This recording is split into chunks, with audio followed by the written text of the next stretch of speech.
RCM जातीय स्तर एक बृहत अभियान जार उद्देश्य हेउछि एक नुआ भारतर निर्माण जहाँ भारतर अनेक समस्यार समाधान उपरे काम करे जहाँ एही प्राणगीत चित्रित होइछि एक खुशी दीर्घ जीवन एवं जीवन मूल्य रे परिपूर्ण समाजर चिंताधारा एही प्राणगीत दृश्यमान हेउछि। सारा देश में लक्ष लक्ष लोक सेवक भाव में यही अभियान रे सेवा प्रदान करुअछंती। एही अभियानर अनेक उद्देश्य मध्यरु मुख्य तीनोटी उद्देश्य हेउछि स्वास्थ्य सुरक्षा, आत्मनिर्भरशीलता एवं महिला सशक्तिकरण। स्वास्थ्य रक्षा विषय रे जानिबा पूर्वरु आसंतु जानिबा स्वास्थ्य उपरे प्रतिकूल प्रभाव पकाउथिबा मुख्य कारण गुड़िक कौन। प्रथमटी हेउछि लोकप्रिय विज्ञापन एवं बजार व्यवस्था माध्यम क्षतिकारक द्रव्यर प्रादुर्भाव। लाभ अर्जन करने को कंपनी गुड़िक विज्ञापन रे विपुल परिमाणर अर्थ खर्च करती एवं एहीपरि उत्पाद गुड़िक उपस्थापन करती जहाँ आम स्वास्थ्य पई अस्वास्थ्यकर। आम जीवन में cold drinks, junk food, pack food, गुटखा इत्यादि एमिति अनेक प्रकार उत्पाद श्रृंखला अंतर्भुक्त करा जायछि जहाँ आम स्वास्थ्य को नष्ट करुछि। आमे एवं आमर पिला माने अनेक अखाद्य जिनिष खाउछु। द्वितीयटी हेउछि चिकित्सा सेवार वाणिज्यकरण। डाक्तरी शिल्प आज एक व्यवसाय रे परिणत होइछि जेउठारे मनीष मानंकु एक द्रव्य परि व्यवहार करा जाउअछि।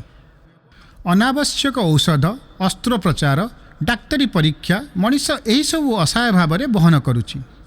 अनेक परिवार संपूर्ण भाव में नष्टभ्रष्ट हो जाउछंती। अवांछित औषधर पार्श्व प्रतिक्रिया अनेक प्रकार प्रमुख रोग सृष्टि करुछि। तृतीयटी हेउछि सचेतनतार अभाव। जीवनशैली विषय रे सचेतनतार अभाव मध्य रोगर एक प्रमुख कारण अटे। आरसीएम स्वास्थ्य सेवा को यार मुख्य उद्देश्य भाव में ग्रहण करी उपरोक्त समस्यारू रक्षा पाइबापी अनेक पदक्षेप नेउछि। प्रथम पदक्षेप हेउछि स्वास्थ्यकर उत्पाद सृष्टि करिबा। आरसीएम यार उत्पाद परिसर रे एपरि उत्पाद अंतर्भुक्त करे जहाँ आम स्वास्थ्य पई उत्तम अटे। आरसीएम यही विषय उपरे व्यापक अध्ययन करे एवं क्षतिकारक उत्पाद गुड़िक आरसीएम उत्पादन परिसर मध्य अंतर्भुक्त करा जाए नहीं। आज आरसीएम रे विभिन्न प्रकार स्वास्थ्य वर्धक उत्पाद रही जेपरिकी हेल्थ गार्ड राइस ब्रान तेल, गामा ओराइजोनाल, न्यूट्रीचार्ज रेंज, त्रिकारा एलोवेरा जूस, त्रिकारा पंचतुलसी ड्रप, स्वेच्छा महू, संजीवनी प्रास आंवला, स्वेच्छा काह्वा, हरीश संजीवनी इत्यादि। द्वितीय पदक्षेप हेउछि गुणवत्ता एवं स्वास्थ्य मापदंड प्रति विशेष ध्यान देवा। समस्त स्वास्थ्यवर्धक द्रव्यर चयन सहित उत्पाद गुड़िकर शुद्धता एवं स्वास्थ्य संबंधी मापदंड गुड़िक उपरे विशेष ध्यान दिया जाए। जेपरिकी समस्त नमकीन, बिस्किट, खाकरा इत्यादि राइस ब्रान तेल रे तैयारी होइथाय। सेही भली समस्त खाद्य पदार्थ गुड़िकर शुद्धता एवं पुष्टिकर उपरे विशेष जत्न निया जाए। तृतीय पदक्षेप हेउछि रोग प्रतिरोधक शक्ति बढ़ाइबा एवं पुष्टिकर खाद्य सामग्रीर उत्पाद। कारण रोग प्रतिरोधक शक्ति एवं पोषक तत्वर अभाव रोग हेबार संभावना को बढ़ाई थाए। एहाकु ध्यान रे रखी आरसीएम न्यूट्रीचार्ज विभिन्न सप्लीमेंट उपलब्ध कराइला जहाँ अति वैज्ञानिक तथ्य आधार रे प्रस्तुत होइथाए। चतुर्थ पदक्षेप हेउछि ऋतुस्राव स्वच्छतार समाधान।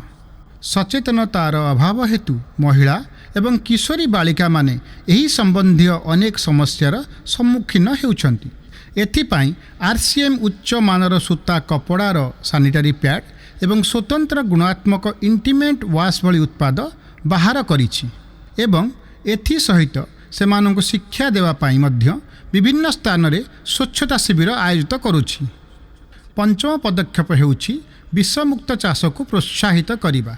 चाषरे रासायनिक पदार्थर व्यवहार स्वास्थ्य उपरे अत्यंत प्रतिकूल प्रभाव पकाउछि। विषमुक्त चाष को प्रोत्साहित करिबा पाई हरीश संजीवनी उत्पाद बाहर करा जाइछि जहाँ एथिरे बहुत सहायक होइथाय। षष्ठ पदक्षेप हेउछि गुड डॉट भेज वाइट। शाकाहारी मांस तैयारी करी अण शाकाहारी खाद्यरू मुक्ति पाइबा जहाँ मांस भली तैयारी होइथाय ଏବଂ ମାଂସ ଭଳି ସ୍ୱାଦ ଯୋଗାଇଥାଏ, ଯାହାଦ୍ୱାରା ମାଂସାହାରୀ ଖାଦ୍ୟରୁ ମୁକ୍ତି ମିଳିପାରିବ। ସପ୍ତମ ପଦକ୍ଷେପ ହେଉଛି ସେହତ ସାଥୀ, ଯେଉଁଥିରେ ସଠିକ୍ ଜୀବନଶୈଳୀ ଏବଂ ଖାଇବା ପିଇବା ମାଧ୍ୟମରେ ସୁସ୍ଥ ରହିବାର ବ୍ୟକ୍ତିଗତ ପରାମର୍ଶ ଦିଆଯାଏ।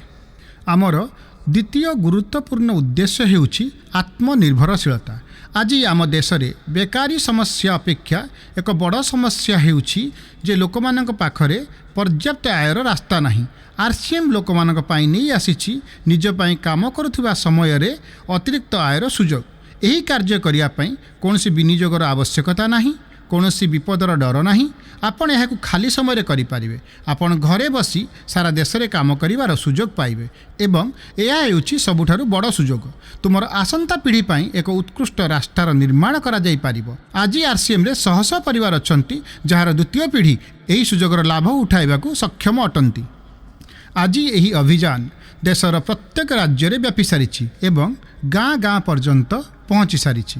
ଏଥିରେ 400ରୁ ଅଧିକ ନିତ୍ୟ ବ୍ୟବହାର୍ଯ୍ୟ ଜିନିଷ ଉପଲବ୍ଧ ଅଛି, ଯେଉଁଥିରେ ଖାଦ୍ୟ ସାମଗ୍ରୀ, ଗୃହ ଉପକରଣ, ବ୍ୟକ୍ତିଗତ ଉପକରଣ, ଫୁଡ୍ ସପ୍ଲିମେଣ୍ଟ, କପଡ଼ା, ଜୋତା ଚପଲ, ଆନୁଷଙ୍ଗିକ ସାମଗ୍ରୀ, ଷ୍ଟେସନାରୀ, କୃଷିଭିତ୍ତିକ ସାମଗ୍ରୀ ଇତ୍ୟାଦି ଏଥିରେ ସାମିଲ ଅଛି। RCM ଉତ୍ପାଦଗୁଡ଼ିକର ମୁଖ୍ୟ ବୈଶିଷ୍ଟ୍ୟଗୁଡ଼ିକ ହେଉଛି ଯେ ଏହା ପ୍ରତିଦିନ ବ୍ୟବହାରରେ ଲାଗେ, ଉଚ୍ଚ ଗୁଣବତ୍ତା ମାନଦଣ୍ଡରେ ଭରପୁର ଅଟେ, ତା ସହିତ ସ୍ୱାସ୍ଥ୍ୟବର୍ଦ୍ଧକ ଅଟେ ଏବଂ ସଠିକ୍ ମୂଲ୍ୟରେ ମିଳିଥାଏ। ଉତ୍ପାଦଗୁଡ଼ିକର ଏହି ବିଶେଷତାଗୁଡ଼ିକୁ ବଜାୟ ରଖିବା ପାଇଁ ଏବଂ ଏହାର ଉପଲବ୍ଧତାକୁ ସୁନିଶ୍ଚିତ କରିବା ପାଇଁ RCM ଭିଲୱାଡ଼ା, ଉତ୍ତରାଖଣ୍ଡ ଏବଂ ଗୌହାଟୀରେ ଏହାର ଫ୍ୟାକ୍ଟ୍ରି ପ୍ରତିଷ୍ଠା କରିଛି। ଏହି ଉତ୍ପାଦଗୁଡ଼ିକର ଉପଲବ୍ଧତାକୁ ବ୍ୟାପକ କରିବା ପାଇଁ ଏକ ବ୍ୟାପକ ବିତରଣ ବ୍ୟବସ୍ଥା ପ୍ରତିଷ୍ଠା କରିଛି। 160ରୁ ଅଧିକ ଡିପୋ, 10,000ରୁ ଅଧିକ ବିତରଣ କେନ୍ଦ୍ର, 1.5 ଲକ୍ଷରୁ ଅଧିକ ଡିସପ୍ଲେ ୱାଲ୍ ପୁରା ଦେଶରେ କାର୍ଯ୍ୟରତ ଅଛି। ଦେଶର କୋଣ କୋଣରେ ହୋମ୍ ଡେଲିଭରି ସୁବିଧା ମଧ୍ୟ ଉପଲବ୍ଧ ଅଛି। ବହୁତ ବଡ଼ ଧରଣର କେନ୍ଦ୍ରୀୟ କାର୍ଯ୍ୟାଳୟ RCM ୱାର୍ଲଡ ଭିଲୱାଡ଼ାରେ ଅବସ୍ଥିତ।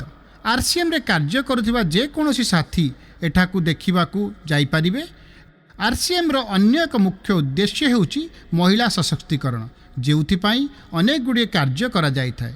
RCMରେ ଜଣେ ମହିଳା ତାଙ୍କ ପ୍ରତିଭାକୁ ଉପଯୋଗ କରିବାରେ ସକ୍ଷମ ଅଟନ୍ତି ଏବଂ ନିଜର ପରିଚୟ ସୃଷ୍ଟି କରିବାରେ ମଧ୍ୟ ସକ୍ଷମ ହୁଅନ୍ତି ଏବଂ ଏକ ଉନ୍ନତ ସ୍ତରର ଜୀବନଯାପନ କରନ୍ତି। ନିଜର ଆତ୍ମସମ୍ମାନ ହାସଲ କରିବାରେ ମଧ୍ୟ ସକ୍ଷମ ହୁଅନ୍ତି। ତାଙ୍କ ପରିବାର ପାଇଁ ଅତିରିକ୍ତ ଆୟର ମାଧ୍ୟମ ବନିପାରନ୍ତି ଏବଂ ତାଙ୍କ ସ୍ୱାସ୍ଥ୍ୟ ରକ୍ଷା କରିବାରେ ସହାୟକ ହୁଅନ୍ତି।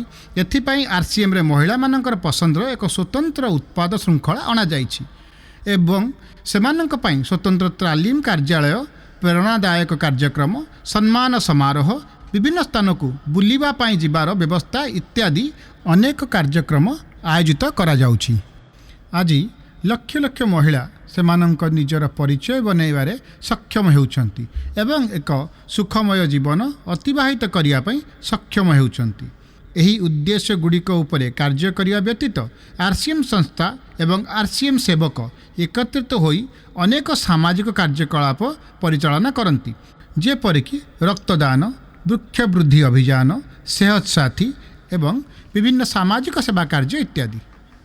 ଜୀବନର ମୂଲ୍ୟବୋଧକୁ ବୃଦ୍ଧି କରିବା ପାଇଁ ଏବଂ RCMର ମୂଲ୍ୟଭିତ୍ତିକ କାର୍ଯ୍ୟକାରିତା ପାଇଁ ଦୈନିକ RCM ଗୁରୁକୁଳ କର୍ମଶାଳା ହୁଏ, ଯେଉଁଥିରେ କେହି ବି ଅଂଶଗ୍ରହଣ କରିପାରିବେ। ଏହାର ପ୍ରତିଷ୍ଠାତା ଶ୍ରୀ TC ଛାବଡ଼ାଙ୍କ ବାର୍ତ୍ତା। ପ୍ରିୟ ବନ୍ଧୁଗଣ, RCMର ଉଦ୍ଦେଶ୍ୟ ହେଉଛି ପ୍ରତ୍ୟେକ ଲୋକଙ୍କ ଜୀବନକୁ ସୁନ୍ଦର ଏବଂ ସମୃଦ୍ଧ କରିବା। RCM ଏହାର ଦୃଢ଼ ଏବଂ ସ୍ଥାୟୀ ଭିତ୍ତିପ୍ରସ୍ତର ସ୍ଥାପନ କରିବାକୁ ଚାହୁଁଛି। ଏହାର ସମସ୍ତ ପ୍ରସ୍ତୁତି ଭାବନାତ୍ମକ ଚମତ୍କାର ଏବଂ ଅସ୍ଥାୟୀ ପ୍ରଲୋଭନ ଅପେକ୍ଷା ବ୍ୟବହାରିକ, ସତ୍ୟ ଏବଂ ଦୂରଗାମୀ ପରିମାଣ ଉପରେ ଆଧାରିତ ଅଟେ। ପୁରୁଷାର୍ଥ, ନିଷ୍ଠା, ପାରସ୍ପରିକ ସହଯୋଗ ଜୀବନର ବିକାଶ ପାଇଁ ଅନିବାର୍ଯ୍ୟ ଅଙ୍ଗ ଅଟେ। RCM ହେଉଛି ଏହି ତଥ୍ୟ ଉପରେ ଆଧାରିତ ଏକ ଅଭିଯାନ ଅଟେ। ଏହାର ଉଦ୍ଦେଶ୍ୟ ହେଉଛି ମୂଲ୍ୟଭିତ୍ତିକ ଭାରତର ଗଠନ। ଆସନ୍ତୁ ନିଜର ପୁରୁଷାର୍ଥ ଏବଂ ସହୃଦୟର ସହିତ ଏହି ମହାନ ଅଭିଯାନକୁ ଆଗକୁ ବଢ଼ାଇବା ଏବଂ ଏହି ମହାନ ଅଭିଯାନରେ ଭାଗ ନେଇ ଏକ ନୂତନ ଭାରତର ଗଠନ କରିବା। ଡକ୍ଟର କିରଣ ବେଦୀ RCMକୁ ଏକ ଚମତ୍କାର ଏବଂ ଦେଶର ବିକାଶ ପାଇଁ ଏକ ଗୁରୁତ୍ୱପୂର୍ଣ୍ଣ କାର୍ଯ୍ୟକଳାପ ବୋଲି କହିଛନ୍ତି। ଏହି ରାଷ୍ଟ୍ରହିତ ଅଭିଯାନରେ ଆମକୁ କୌଣସି ଦାନ କିମ୍ବା ଅବଦାନର ଆବଶ୍ୟକତା ନାହିଁ। ଆମେ ଚାହୁଁଛୁ ଆପଣ ଏବଂ ଆପଣଙ୍କ ପରିଚିତମାନେ ଏହି ଅଭିଯାନରେ ଯୋଗ ଦିଅନ୍ତୁ, ଯାହାଦ୍ୱାରା ଆମେ ଏକ ନୂତନ ଭାରତ ଗଠନରେ ଆପଣଙ୍କର ସମର୍ଥନ ପାଇପାରିବୁ।